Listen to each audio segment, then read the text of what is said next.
Trophy হান্টিং coach. Trophy হান্টিং coach নিয়ে একজন একটা প্রশ্ন করেছে আমার আগের যে আলেহান্দ্রোকে নিয়ে যে বা অস্কারকে নিয়ে যে অস্কারের ভবিষ্যৎ নিয়ে যে অডিওটা প্রকাশ করেছি তার পরিপ্রেক্ষিতে উনি কোনো একজন ফ্যান একজন প্রশ্ন করেছে যে কী ধরনের কোচ আমাদের আইডিয়ালি দরকার, যে ট্রফি হান্টিং কোচ নাকি যে প্লেয়ার তৈরি করবে এরকম একটা ব্যাপার। এর কোনো সহজ কোনো স্ট্রেট ফরওয়ার্ড উত্তর নেই। আমি একটু ব্যাপারটা একটু বোঝানোর চেষ্টা করছি। দেখুন, ট্রফি হান্টিং ব্যাপারটা কি, মানে ট্রফি তো ওইভাবে আপনি তো কলেজ স্ট্রিটে গিয়ে তো ট্রফি কেনার নয়। ট্রফি জেতাটা হচ্ছে আউটকাম, একটা প্রসেস। আপনি সমস্ত কিছু ঠিকঠাক করলেন, তার আউটকাম হিসেবে আপনি হয়তো একটা ট্রফি জিতলেন বা ট্রফিটা ফসকালেন একটুর জন্য। এটা নিয়ে আগে অনেক আলোচনা করেছি। ইস্টবেঙ্গল এই মুহূর্তে কিন্তু ট্রফি থেকে অনেকটা দূরে, মানে ট্রফি হান্টিং না, ট্রফির ধারে কাছে ট্রফি ভিউইং কোচ দরকার, মানে ট্রফির কাছেই নেই ইস্টবেঙ্গল। আপনি যদি বিগত কয়েক মরশুমের পারফরমেন্স দেখেন, মানে নিউট্রালি যদি দেখেন, চোখে মানে রঙিন চশমা না পরে, ইস্টবেঙ্গল অনেকটা দূর ট্রফির থেকে। মানে এমন না যে ইস্টবেঙ্গল একটুর জন্য ট্রফি হাতছাড়া করেছে, ইস্টবেঙ্গল সুপার সিক্সের ধারে কাছেই যেতে পারেনি। এবার ট্রফি হান্টিং যে কনসেপ্ট, এটা হচ্ছে একটা মান্ধাতা আমলের কনসেপ্ট, এটা হচ্ছে নিতুদের কনসেপ্ট। নিতুরা হচ্ছে অনেকটা ওই ফসিল মাল, মানে ফসিল হয়ে রয়েছে, একটা আলাদা একটা জগতেই রয়েছে, মানে ওরা ঠিক রেলিভেন্ট নয় আজকে 2025-এ দাঁড়িয়ে। আমি এই বিষয়টা নিয়ে আরও একটু আলোচনার পূর্বে একটু অন্য একটা জগৎ নিয়ে, প্যারালাল একটা জগৎ নিয়ে আলোচনা করি। কেননা যে কোনো ফিল্ডে আপনি প্যারালাল ড্র করতে পারেন। যেমন ধরুন একটা মুভি ইন্ডাস্ট্রি, আমি একটা খুব উদাহরণটা দিই, যেহেতু আমরা অনেকটা ব্যাপারটা ফ্যামিলিয়ার মুভির সাথে। আমি কলকাতা থেকে ফ্লাইব্যাক করার আগের দিন একটা সিনেমা দেখলাম, একটা বহুরূপ বলে একটা সোহমের একটা সিনেমা দেখলাম। দেখুন, সোহম যথেষ্ট ভালো একজন অ্যাক্টর, যথেষ্ট ভার্সেটাইল অ্যাক্টর, এবং প্রচুর ভালো ভালো কাজ করেছে। মানে আমি ওটিটি প্ল্যাটফর্মে ওর অনেক ভালো ভালো বেশ কিছু কাজ দেখেছি। তো আমি আসার আগের দিন, কলকাতা থেকে ফ্লাইব্যাক করার আগের দিন, একটা নতুন একটা সিনেমা দেখলাম, বহুরূপ। মানে বসে বসে দেখা যায় না, সিনেমাটা এত বাজে একটা স্ক্রিপ্ট। তো আপনি বলতেই পারেন যে সিনেমাটা কেন ফ্লপ করলো, বা নিশ্চয়ই এর মধ্যে ফ্লপ করে গেছে। আমি যেসব কমেন্ট শুনছিলাম কতিপয় দর্শকের আসন থেকে সিনেমাটা দেখতে দেখতে, নিশ্চয়ই ফ্লপ করেছে। দেখুন, আপনাকে তো আগে তো একটা ভালো একটা পরিশ্রম করে একটা স্ক্রিপ্ট তৈরি করতে হবে। যেমন ধরুন আমাদের ওই যে বহুরূপী যে 1 বছর আগে একটা সিনেমা হয়েছিল, সেটা যথেষ্ট পরিশ্রম করে একটা স্ক্রিপ্ট তৈরি করেছিল। শিবু নন্দিতা একটা প্রচুর পরিশ্রম করে একটা স্ক্রিপ্ট তৈরি করেছিল। দেখুন, আপনি যদি একটা ভালো স্ক্রিপ্ট তৈরি করেন, তারপর সিনেমাটা চলবে, মানে খুব খারাপ চলবে না বা ভালো চলবে সেটা কিছুটা হয়তো লাকের উপর নির্ভর করে, কিন্তু আপনার বেসিক স্ক্রিপ্টটা যদি ভালো হয় তাহলে সিনেমাটা চলার একটা হাই পসিবিলিটি থাকে। এবার সুপারহিট হবে নাকি হিট হবে সেটা একটা অন্য ব্যাপার, কিন্তু আপনি যদি বেসিক স্ক্রিপ্টটাই ঠিকঠাক তৈরি না করেন, তাহলে তো মাঝে মধ্যে হয়তো লেগে যাবে, সিনেমাটা হিট হবে, ম্যাক্সিমাম টাইমে ফ্লপ করবে। তো আপনার ফুটবলের ক্ষেত্রেও আপনাকে কিন্তু পরিশ্রম করে, মানে সচেতনভাবে একটা পরিকল্পনা প্রসূত রাস্তা দিয়ে আপনাকে এগোতে হবে। তারপর কি হবে সেটা ভবিষ্যৎ বলবে, মানে সুপার হিট হবে মানে আপনি ট্রফি জিতবেন নাকি জিতবেন না। তো আপনাকে যদি এখন আজকের দিনে দাঁড়িয়ে যদি ভাবতে হয় ট্রফি জিততে গেলে কি করতে হবে, ট্রফি জিততে গেলে আপনাকে ভালো ফুটবলটা খেলতে হবে। ভালো ফুটবল খেলতে গেলে আপনাকে একটা ভালো টিম বানাতে হবে, তার সাথে ভালো পরিকল্পনা করতে হবে। এবার ভালো টিম আপনাকে যদি বানাতে হয়, আপনি কোথায় টিমটা বানাচ্ছেন? আপনি তো আর কলকাতা ফুটবল লিগের টিম বানাচ্ছেন না, বা ইপিএলে বানাচ্ছেন না, আপনি আইএসএলে বানাচ্ছেন। তাহলে আপনাকে আইএসএলে যে আপনার অপারেশন ল্যান্ডস্কেপ বা আপনার যে স্বাধীনতা রয়েছে সেইটাকে সম্পর্কে আপনাকে ওয়াকিবহাল হতে হবে। 2025-এ দাঁড়িয়ে আপনাকে যদি আইএসএল একটা টিম বানাতে হয়, তাহলে আপনার হাতে লিমিটেশন কি, আপনার হাতে স্ট্রেংথ কি, দুটোই আপনাকে ভাবতে হবে। এবার স্ট্রেংথ হচ্ছে আপনার বিদেশিদের ক্ষেত্রে আপনার হাতে যথেষ্ট একটা ইন্ডিপেন্ডেন্স আছে। আপনার কাছে যদি অর্থ থাকে আপনি ভালো বিদেশি আনতে পারেন, 6টা বিদেশি আনতে পারেন। কিন্তু আপনার ইন্ডিয়ানদের ক্ষেত্রে আপনার হাতে কিন্তু যথেষ্ট মানে শেকল বাঁধা রয়েছে। তার কারণ হচ্ছে আপনি ইস্টবেঙ্গল, আপনি অনেক পরে আইএসএলে ঢুকেছেন, যার দরুন ম্যাক্সিমাম যারা ভালো প্লেয়ার, ভালো ইন্ডিয়ান প্লেয়ার, তারা একটা রোলিং কন্ট্রাক্টে আছে। রোলিং কন্ট্রাক্ট কি? রোলিং কন্ট্রাক্ট আগে আলোচনা করেছি। ধরুন একটা ভালো প্লেয়ারের সাথে কোনো একটা টিম একটা 3 বছরে বা 5 বছরে একটা চুক্তিতে সই করলো। এখন অনেকেই 4-5 বছরের চুক্তিতে সই করে। তা সেই প্লেয়ারটা যদি ক্লিক করে যায়, মানে সে যদি গুড পারফর্মার হয়, আপনারা দেখবেন তার চুক্তি শেষ হওয়ার 1-2 বছর আগে থেকেই তার এক্সিস্টিং ক্লাব তার একটা আবার কন্ট্রাক্ট এক্সটেনশন করে নেয়।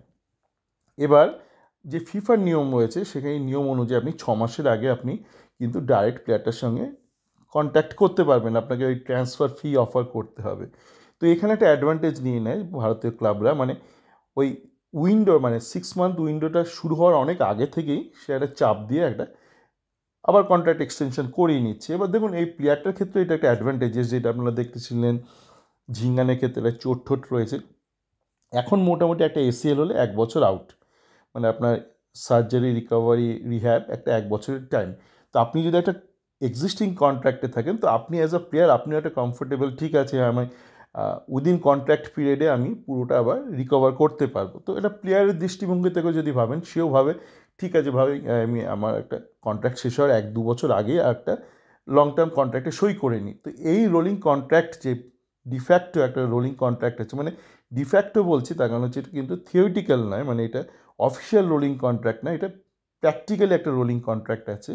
তার ফলস্বরূপ আপনি কিন্তু ইন্ডিয়ান প্লেয়ারদের চট করে পাচ্ছেন। এবার আপনি ভাবেন ট্রান্সফার ফি দিলেই হবে, এই ভুল ধারণাটা আমারও ছিল, মানে আমিও তো সাধারণ একটা ফ্যান, কিন্তু আমি 1-2 বছরের মধ্যেই বুঝেছিলাম যে এই যে ইন্ডিয়ান যে আইএসএল যে প্লেয়ার পুল আছে এখানে এত লিমিটেড প্লেয়ার রয়েছে যে কেউ চট করে ট্রান্সফার ফি দিয়ে ভালো প্লেয়ার ছাড়তে চায় না, মানে টাকা দিলেই ছাড়বে এরকম খুব সম্ভাবনা কম।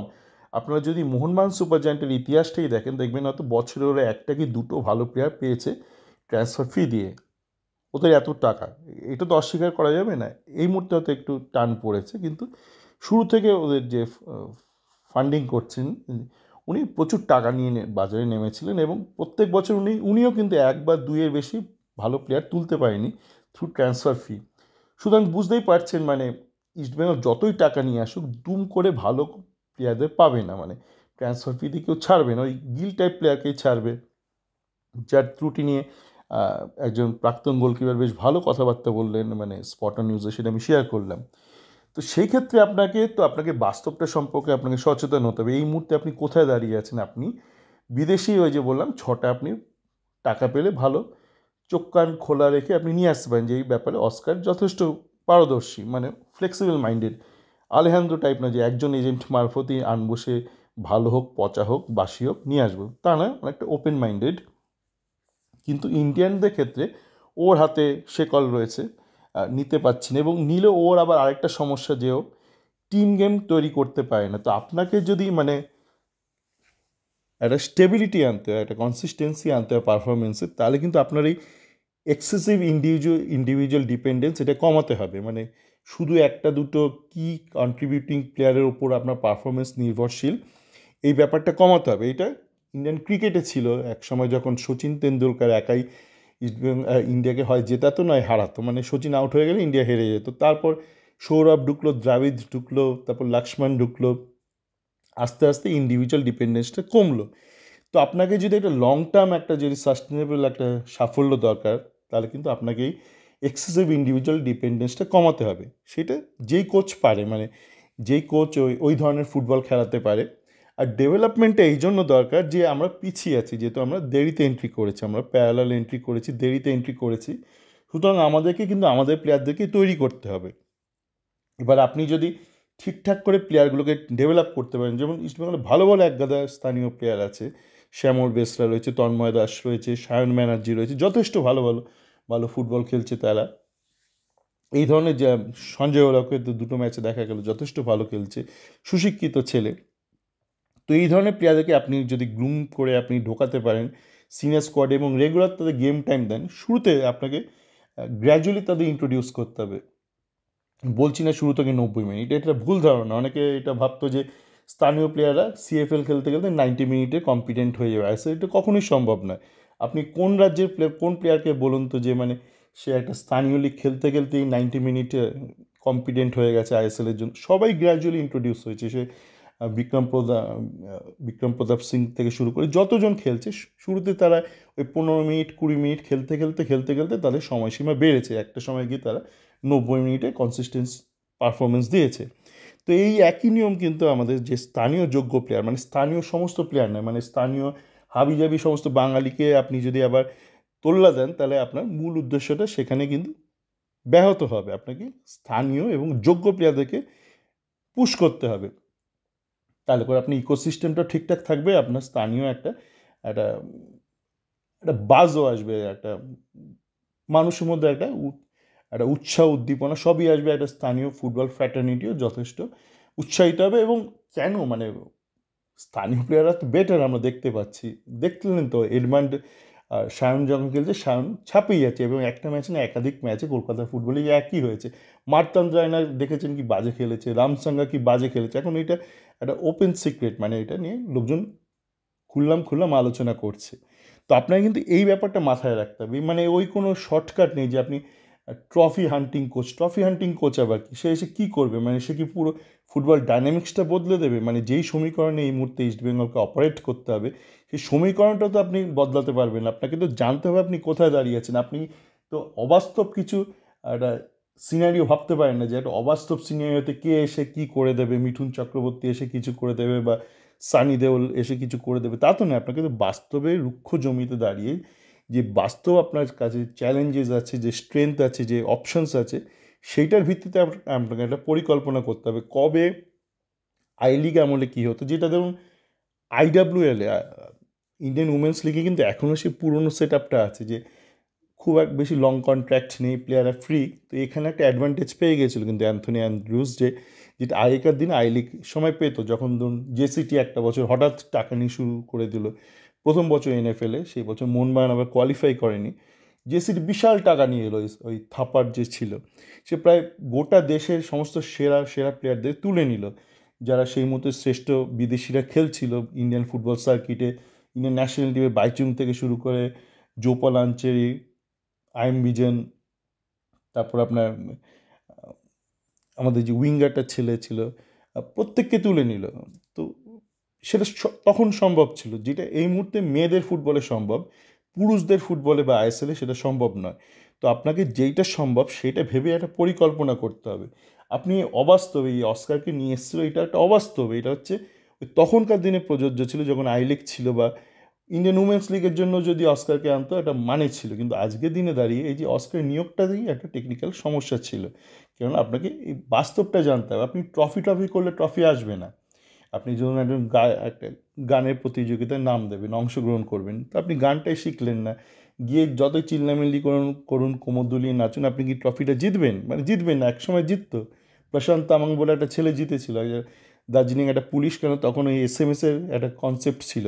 তো অমিত বলে একটা ছেলে ছিল, গৌহাটির ছেলে, যথেষ্ট ভালো গেয়েছিল, এবং ওকে আমি দেখেছিলাম, মানে পরবর্তীকালে ও রানার্স হয়েছিল। আমি তখন মায়ামিতে ছিলাম কর্মসূত্রে, 3 বছর ছিলাম।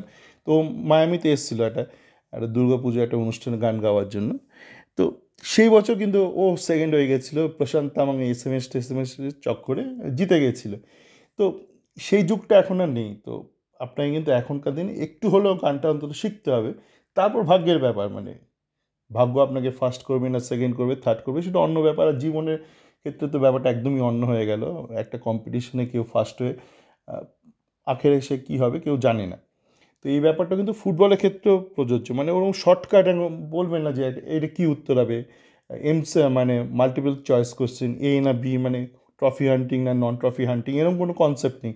আপনাকে বাস্তব পরিস্থিতিটা, আজকের পরিস্থিতিটা বুঝে একটা সলিউশন একটা অপ্ট করতে হবে, মানে কি আপনার প্রবলেম স্টেটমেন্ট আর কী তার সলিউশন। এইটাই হলো সহজে কথা। সকলে ভালো থাকবেন।